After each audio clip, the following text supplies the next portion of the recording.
Halo, Assalamualaikum warahmatullahi wabarakatuh. Kami kelompok 2 Latsar CPNS Kota Serang, Angkatan 45, tahun 2022, akan memaparkan tugas agenda 3 mengenai optimalisasi penggunaan variasi media pembelajaran pada pembelajaran tatap muka terbatas di SD Negeri Tembong 2. Anggota kami terdiri dari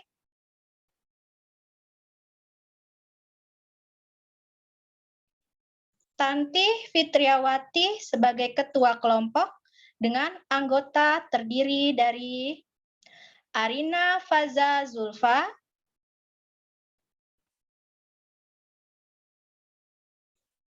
Nur Hasanah, Hidayah Setiawati. Sebelum memaparkan isu-isu yang kami bahas, saya akan memaparkan sedikit mengenai profil sekolah. Sekolah Dasar Negeri Tembong 2 terletak di Jalan Raya Pandeglang, kilometer 4, Kelurahan Tembong, Kecamatan Cipocok Jaya, Kota Serang. Sekolah ini akreditasi A. Kepala sekolahnya yaitu Bapak Ahmad Badrudin, SPDI MPD.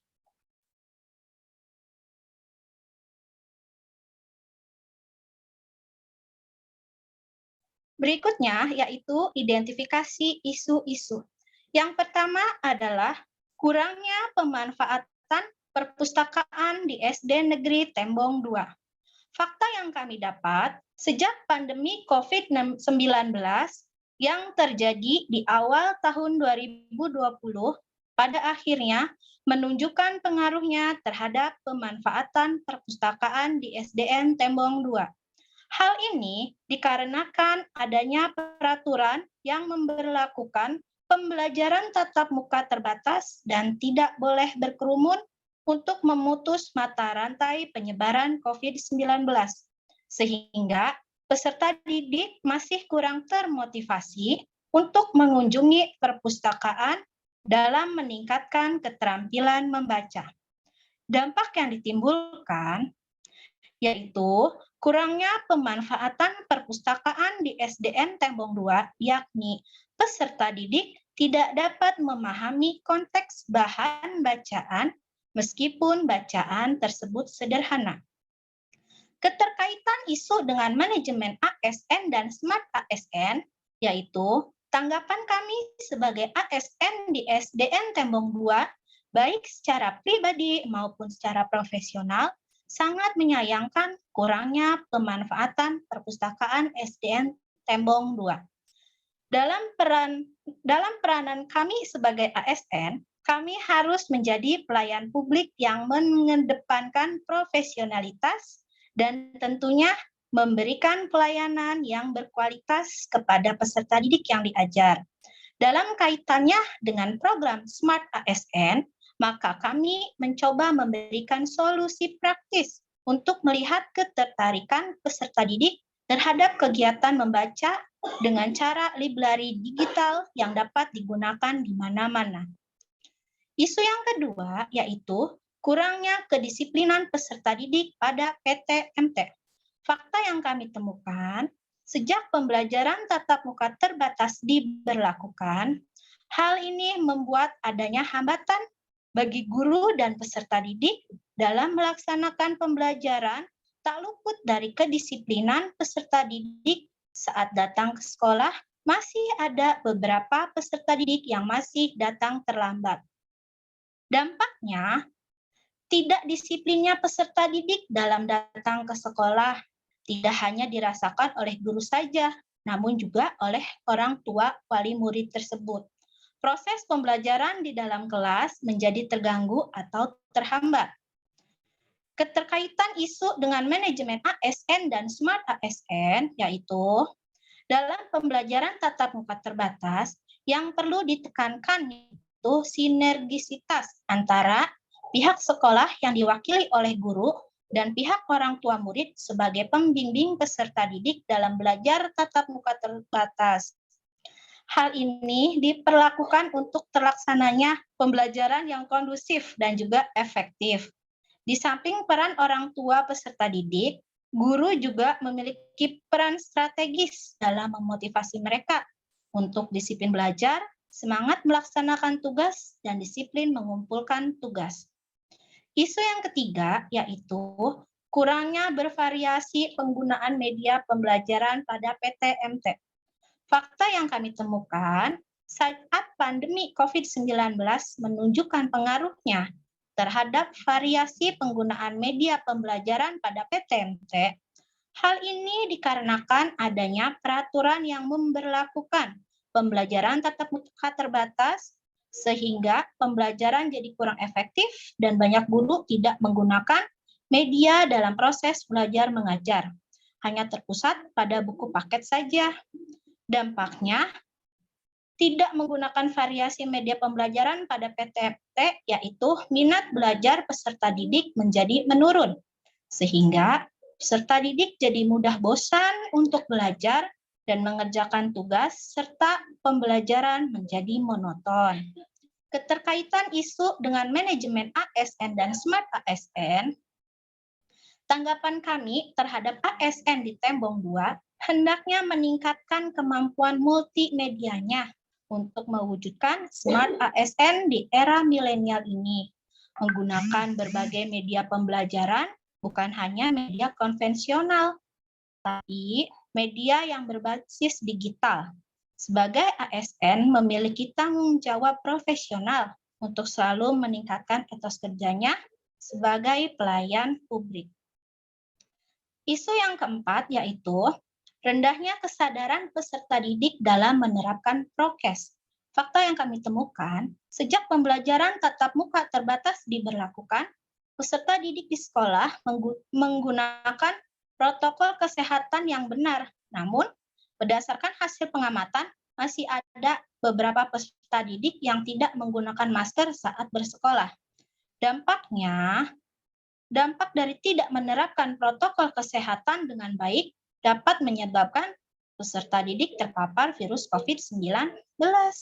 Keterkaitan isu dengan manajemen ASN dan Smart ASN, yaitu tanggapan kami terhadap siswa SDN Tembong 2 ialah seharusnya wali murid dan guru memberikan penjelasan tentang manfaat mentaati prokes saat berada di fasilitas umum seperti di sekolah.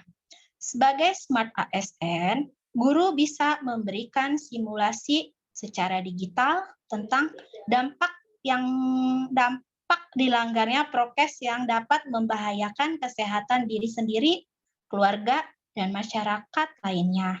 Lagi-lagi, keprofesionalan seorang guru perlu ditingkatkan. Untuk pembahasan berikutnya akan dipaparkan oleh teman saya. Silahkan.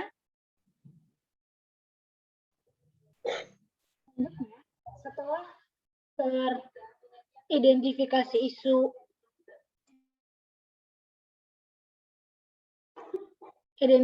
isu dilakukan, yaitu kita menganalisis menggunakan teknik APKL. Yang pertama yaitu penetapan isu. Dari keempat isu tersebut, ditemukan skor yang tertinggi yaitu kurangnya bervariasi penggunaan media pembelajaran pada PTMT, yaitu dengan jumlah skor 20. Kita menggunakan teknik analisis APKL. APKL sendiri mempunyai arti yaitu A. Aktual, problematik, kehalayakan, dan layak. Berdasarkan hasil analisis tabel di atas, menggunakan teknik tersebut, yaitu menunjukkan bahwa kurangnya bervariasi penggunaan media pembelajaran pada PTMT dengan jumlah skor yang tertinggi yakni 20 dibandingkan dengan isu yang lainnya. Selanjutnya akan dipaparkan oleh Ibu Nur Hasanah terkait diagram fishbone. Saya akan membahas diagram fishbone mengenai kurang bervariasinya penggunaan media pembelajaran pada PTMT. Nah, dari segi material, ini kurangnya bahan ajar yang menarik Dan dari segi measurement, kurang menariknya evaluasi yang diberikan. Dari segi mesin, pembelajaran itu monoton dan adanya peserta didik yang belum memiliki skill. Dan dari segi metode, guru kurang kreatif dalam memilih model pembelajaran. Belum optimalnya kurikulum yang menunjang, belum adanya panduan pembelajaran tatap muka terbatas. Dan dari segi manpower, guru kurang mengikuti pelatihan, kurang penguasaan IT, kurang memaksimalkan media internet.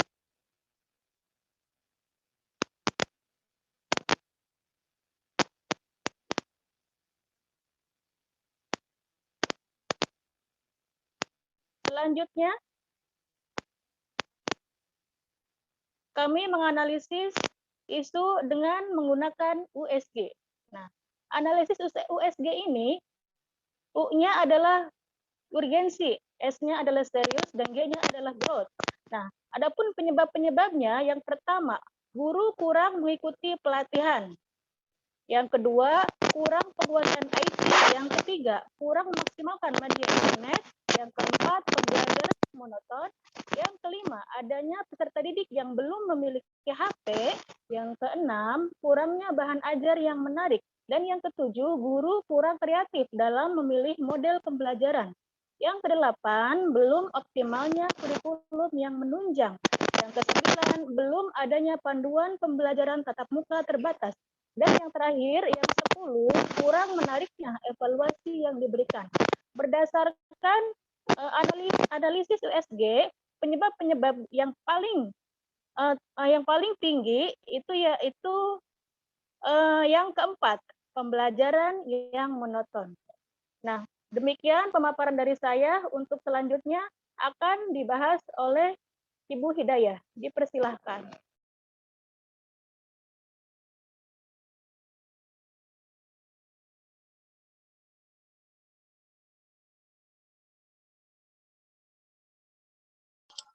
Yang terakhir, rekomendasi penyelesaian isu. Dari hasil analisis isu-isu yang kami lakukan, dapat disimpulkan langkah-langkah yang dapat dilakukan untuk mengembangkan media pembelajaran. Yang pertama, guru mengikuti pelatihan media digital dalam pembelajaran yang diadakan oleh Dinas Pendidikan ataupun komunitas pendidik lainnya. Yang kedua, menggunakan aplikasi Google Classroom sebagai media pembelajaran. Google Classroom adalah layanan web gratis yang dikembangkan oleh Google untuk sekolah, yang bertujuan untuk menyederhanakan, membuat, mendistribusikan, dan menilai tanpa harus bertatap muka. Tujuan utama Google Classroom adalah untuk merampingkan proses berbagi file antara guru dan siswa. Google Classroom memiliki keunggulan, di antaranya lebih praktis dan akses yang mudah, pembelajaran lebih efisien, melatih kemandirian siswa, fitur yang lengkap, memungkinkan pembelajaran jarak jauh, proses setting dan pembuatan kelas yang mudah, meningkatkan kerjasama dan komunikasi antar pengajar dan siswa, penyimpanan terpusat di Google Cloud sehingga akses file mudah dilakukan oleh guru maupun siswa.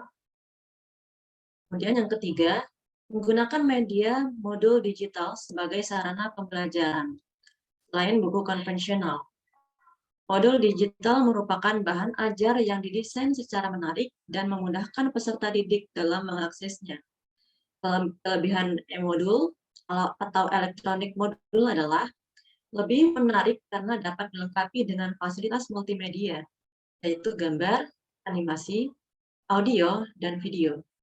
Lebih interaktif karena siswa dapat melakukan evaluasi diri terhadap suatu kompetensi, sekaligus dapat melakukan tindak lanjut setelah mengetahui hasil evaluasi yang dilakukannya secara mandiri.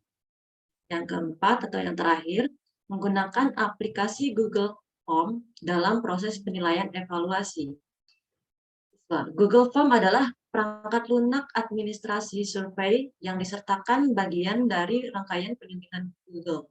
Dokumen berbasis web gratis yang ditawarkan oleh Google.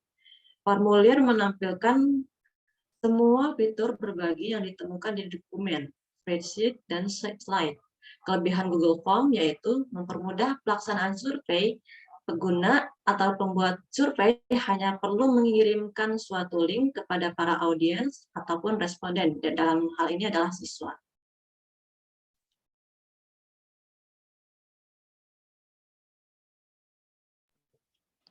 Demikian paparan dari tim kami. Terima kasih. Wassalamualaikum warahmatullahi wabarakatuh.